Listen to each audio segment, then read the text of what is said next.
इस दुनिया में जो लोग हिम्मत नहीं खोते, सफल होने के रास्ते उनके कभी बंद नहीं होते। आज एक ऐसे वेटर की कहानी सुनाऊंगा जिसने करोड़ों की कंपनी बना दी। नमस्कार, मैं Vivek Bindra, founder and CEO बड़ा बिजनेस .com। इस लड़के का नाम है कुणाल और इसने करोड़ों की कंपनी बनाई है। इसने कैफे आउटलेट्स खोल दिए, 150 से ज्यादा आउटलेट है, 500 खोलने लगा है। आज 100 से ज्यादा प्रोडक्ट रेंज बना दी और वर्ल्ड क्लास फैक्ट्री तैयार कर दी। 7 स्ट्रैटेजी बताऊंगा। पहली स्ट्रैटेजी क्या है? Organised chain of QVA strategy. Powerful है QVA स्ट्रैटेजी। क्या होता है ये QVA? कुणाल जो होटल में वेटर था, एक दिन उसके जन्मदिन पे सारे दोस्तों ने बोला आज पार्टी चाहिए भैया।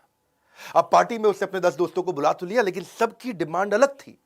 किसी को कॉफी पीनी है, कहा कैफे कॉफी डे में। किसी को मैकडॉनल्ड का बर्गर खाना है, बढ़िया फ्रेंच फ्राइज खाने हैं। किसी को पिज्जा हट का पिज्जा खाना है। कोई बोला बास्किन रॉबिन की आइसक्रीम खिला दे। वैरायटी डिमांड, लेकिन लिमिटेड बजट। इतने कम बजट के अंदर काम करना है। इसका मतलब क्या हुआ? अब उसको 3 गुना ज्यादा पैसा खर्च करना पड़ता अगर वो सबको अलग अलग जगह लेके जाता, और टाइम का चक्कर था। तो कुणाल ने सोचा कि भाई इसका मतलब सारे स्कूल कॉलेज के बच्चों को दिक्कत आती होगी, अलग अलग जगह खाने की इच्छा है भाई, इतने अगर ग्रुप में जाए तो उसने सोचा कि यार अगर मैं ढूंढ भी लूं कोई, तो अनऑर्गेनाइज सेक्टर में रामू का कैफे, शामू का कैफे, टिंकू बिल्लू, चंपक का कैफे, ये छोटा मोटा तो मिल जाएगा, लेकिन कोई ऑर्गेनाइज रिटेल चेन नहीं है।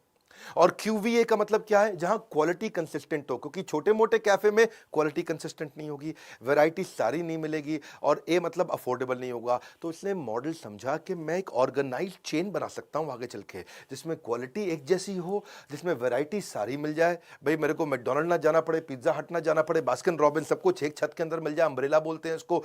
कुछ ना आए हाथ, समझ लेना डुबकी अभी अधूरी है। पानी में जाता है ना, कुछ ना आए हाथ, समझ लेना डुबकी अभी अधूरी है। चाहे जितना भी मुश्किल हो, पहला कदम जरूरी है। उसने अपना पहला कदम लिया और उसने सोचा मैं नाम रखूंगा कैफे क्रेम, यानी कि पूरा अम्ब्रेला। और इस अम्ब्रेला के अंदर मैं सारी चीजें लेकर आने का प्रयास करूंगा, एसोसिएटेड, जो क्लोजली एसोसिएटेड प्रोडक्ट होते हैं। तो उसने देखा कि 15 से 25 साल के बच्चे क्या खाते हैं, 25 से 40 साल के आदमी लोग क्या खाते हैं, औरतें क्या खाती हैं, और 40 के ऊपर के लोग क्या खाते हैं। चॉकलेट सैंडविच, फ्राइज, आइसक्रीम, अलग अलग इसने कैटेगरी के हिसाब से सोचा। अब करते करते सारी वैरायटी तो मैं यहां कवर कर दूंगा, लेकिन मेरी स्ट्रेंथ क्या है? क्या वैरायटी मेरी स्ट्रेंथ है? तो मेरे वीडियो देख देख के इसने अपनी दूसरी स्ट्रैटेजी बनाई, इसको बोलते हैं बिजनेस मोट। इसने बिजनेस मोट प्लान किया। मैं समझा दूंगा, इजी कर दूंगा आपको। इसका विस्कोसिटी और प्राइस एडवांटेज इसका बिजनेस मोट है। पहले समझो मोट क्या होता है, MOAT। ये वॉरेन बफे ने वर्ड फेमस किया, मोट। ये वॉरेन बफे तो आप जानते हैं, कभी वीडियो बना के दूंगा उनके बारे में। मोट होता है, ये वो एडवांटेज है जिसके कारण कंपटीशन आपको कभी भी हरा नहीं सकता। ये आपकी वो ताकत होती है, उसको बोलते हैं मोट। पुराने जमाने में जो किला हुआ करते थे, बड़े बड़े किले होते थे, महाराजा लोग उस किले के आसपास बड़ी गहरी खाई सी खोद दिया करते थे कि अगर कोई आकर के शत्रु हमला करेगा तो खाई को पार नहीं कर पाएगा आसानी से। इसको बोलते हैं मोट, यानी कि आपका शत्रु, यानी कि आपका कंपटीशन आपको कभी हरा ना पाए, बिजनेस मोट। इसने सोचा कि मैं कॉम्पिटिटिव एडवांटेज जो बिजनेस मोट बनाऊंगा, उसने उसको विस्कोसिटी को बना दिया। विस्कोसिटी समझो क्या होता है? विस्कोसिटी होता है मतलब जो कॉफी होती है ना, उस कॉफी को गाढ़ा इतना बना दिया, इतना थिक कॉफी बना दिया कि अब वो उस प्राइस के अंदर कोई और इतनी थिक कॉफी बना ही नहीं सकता। देखो जनरली क्या होता है, जब आप कॉफी पीने जाते हो तो रेगुलर मिल्क ले लो, रेगुलर कॉफी पाउडर ले लो, रेगुलर शुगर ले लो, मिला दो, कॉफी बन जाती है 50 रुपए की। उसमें बर्फ मिला दो तो कोल्ड कॉफी बन जाती है। लेकिन उसमें रेशियो किसी को मालूम नहीं भाई कितना डालना है, इसमें बर्फ कितनी डालनी, कॉफी कितनी डालनी, चीनी कितनी डालनी, दूध कितना डालना, पानी कितना डालना, रेशियो मालूम नहीं लोगों को।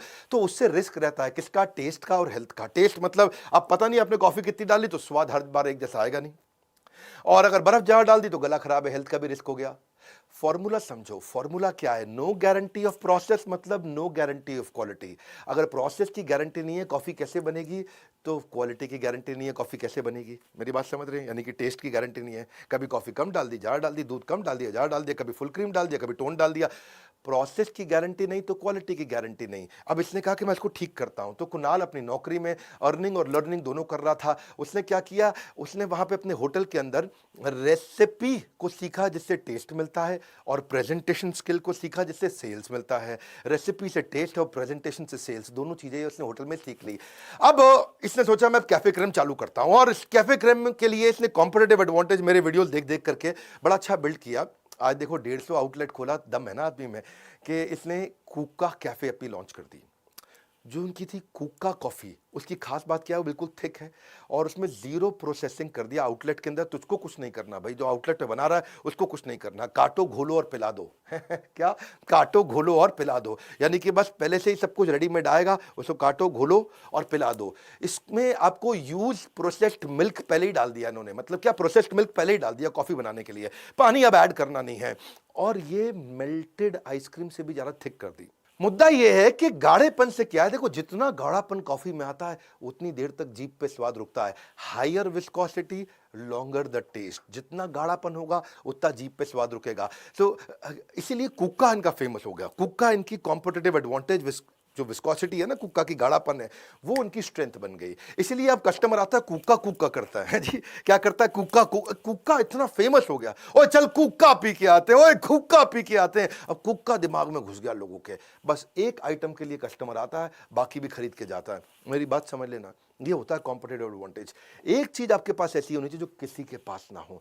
मेन मुद्दा पता है क्या है कि ना कोक का फॉर्मूला किसी को मालूम है, ना कुक्का का फॉर्मूला किसी को मालूम है। कोक कैसे बनती है वो भी नहीं मालूम, और इसने अपना कुक्का कॉफी बना दी, उसका फॉर्मूला भी किसी को नहीं मालूम।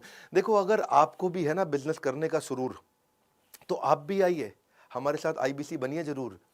अगर आपको भी अगर ऐसे स्टार्टअप बिल्ड करने हैं जैसे इसने किया कुणाल ने, तो आप भी बोर्ड लाइन नंबर पे फोन करके ज्वाइन करिए, हमारे को पता करिए कि मैं अपने स्टार्टअप शुरू करना चाहता हूं। स्टार्टअप शुरू करने से पहले या तो एवरीथिंग अबाउट एंटरप्रेन्योरशिप खरीद लीजिए, बिजनेस कर रहे हैं तो भी खरीद लीजिए। लेकिन अगर आप आईबीसी ले लेंगे तो आईबीसी में हमारे यहाँ से बहुत ट्रेनिंग मिलती है, बहुत ट्रेनिंग मिलती है। मैं ये सुझाव दूंगा, देश में किसी को भी स्टार्टअप करना हो, एक बार आईबीसी जरूर बन जाइए।